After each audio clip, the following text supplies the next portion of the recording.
Hello दोस्तों, जय माताजी, जय सियाराम बधाने। जो आज આપણે નવી જ રીતે નવું જ શાક બનાવવાનું છે, તો આપણે શાકભાજીનું બધું મસાલો લઈ આવ્યા છીએ અને આજે આપણે બનાવવાનું છે પાપડનું શાક। તો જો આપણે તૈયારી કરી નાખી છે અને હવે આપણે બધું બનાવવાની તૈયારી કરી નાખવી। જો ગોકુળના પાપડ લઈ આવ્યા છીએ, તો આપણે એને શેકી નાખવાના છે। પહેલા એનું આપણે શાક બનાવવાનું છે।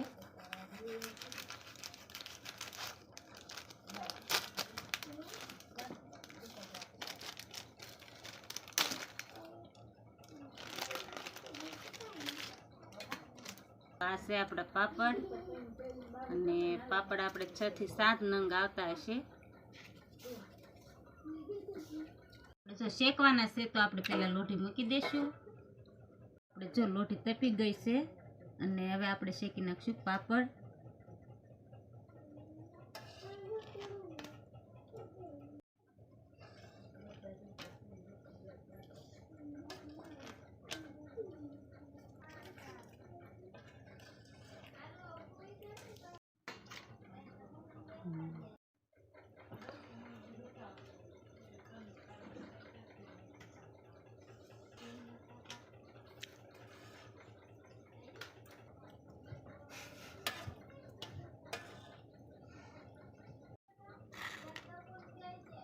આપણે જો મરચાં કટિંગ કરી નાખશું।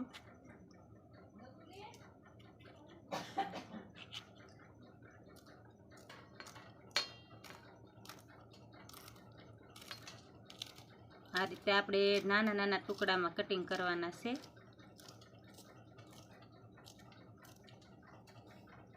આપણે એક લીધું છે ટમેટું, તો એને પણ આપણે નાના નાના ટુકડા કટિંગ કરી નાખશું। આ રીતે જો આપણે ચીરી પાડી દઈશું।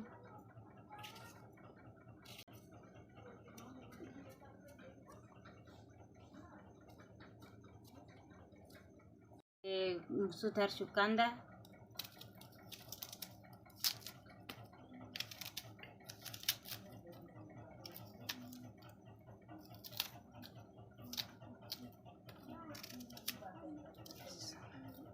અને આ રીતે આપણે ઝીણું ઝીણું કટિંગ કરી નાખશું।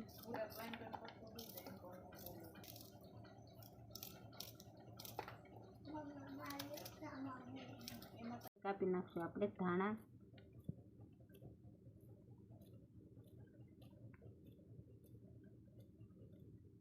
હવે આપણે વઘારવાનું છે, તો લોહી મૂકી દઈશું। હવે નાખી દઈશું એમાં તેલ,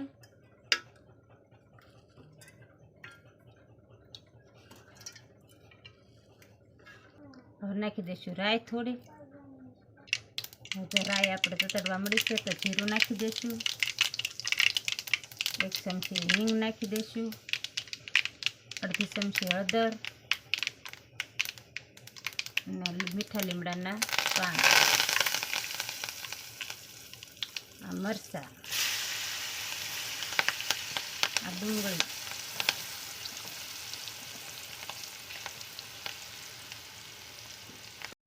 હવે હલાવી નાખશું આપણે।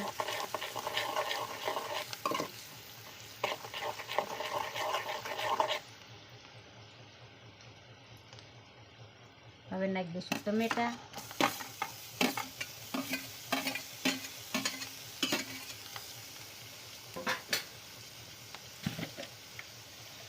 સ્વાદ પ્રમાણે નાખી દઈશું મીઠું,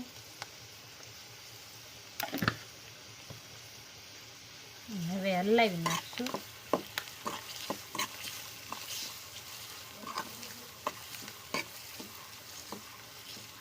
થોડી વાર સડવા દઈશું। તો સારી રીતે બધી વસ્તુ સડી ગઈ છે, તો આપણે થોડું નાખી દઈશું લાલ મરચું અને હવે એને હલાવી નાખશું। થોડી વાર આપણે એને તેલમાં સડવા દેવાનું છે।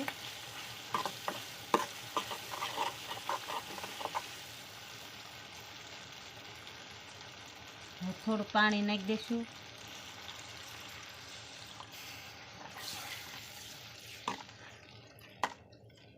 ઉફાળો આવે ત્યાં સુધી આપણે એને રાવા દઈશું।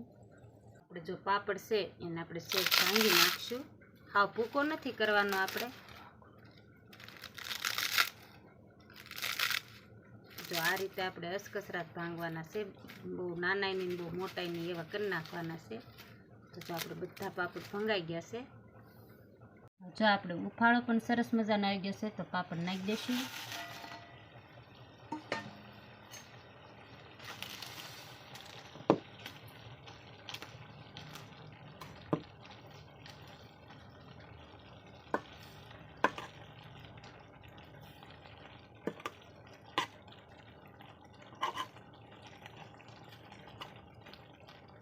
આપણે એક લીંબુ લીધું છે, એમાંથી આપણે અડધો ભાગ નાખવાનો છે.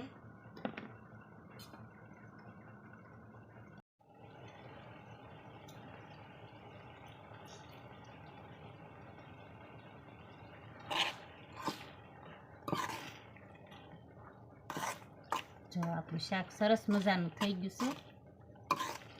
થોડો આપણે ગરમ મસાલો નાખી દઈશું અને આપણે આ કોથમીરના પાનનું નાખી દઈશું.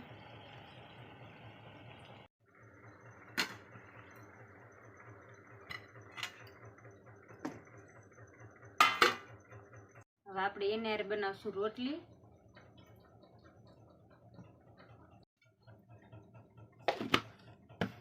મીઠું આપણે પાણી નાખી દીધું છે, મીઠું નાખી દીધું છે. હવે આપણે નાખી દઈશું તેલ.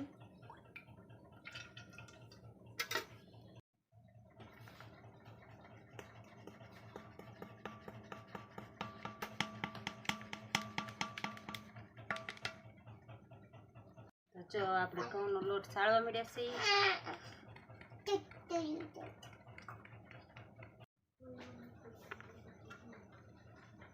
હવે આપણે બાંધી દેવાનો છે લોટ.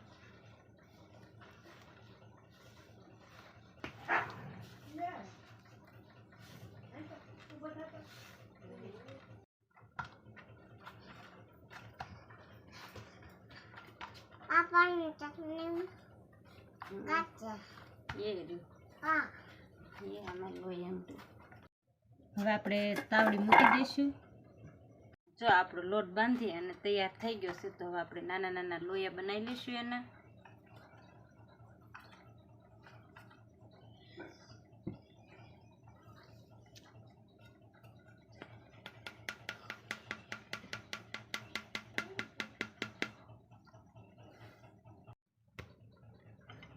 હવે જો આપણે બનાવવાની છે રોટલી.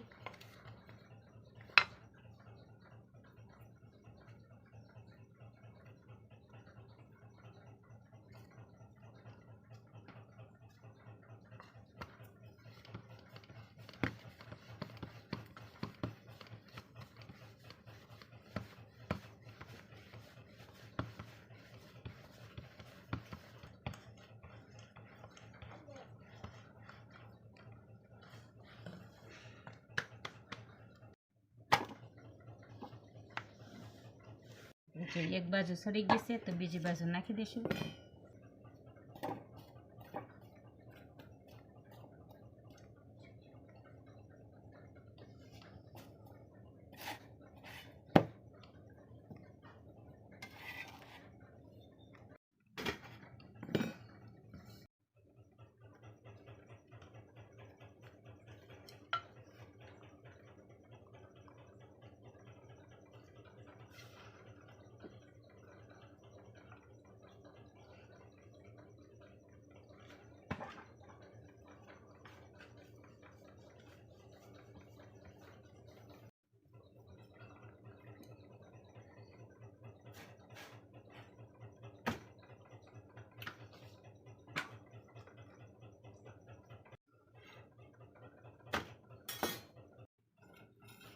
આપણે જો શાક ને રોટલી ને ખાઈ બનીને તૈયાર થઈ ગયું છે તો આપણે ખાઈ લઈશું. જો આપણે શાક પણ આપણે સરસ મજાનું થયું છે.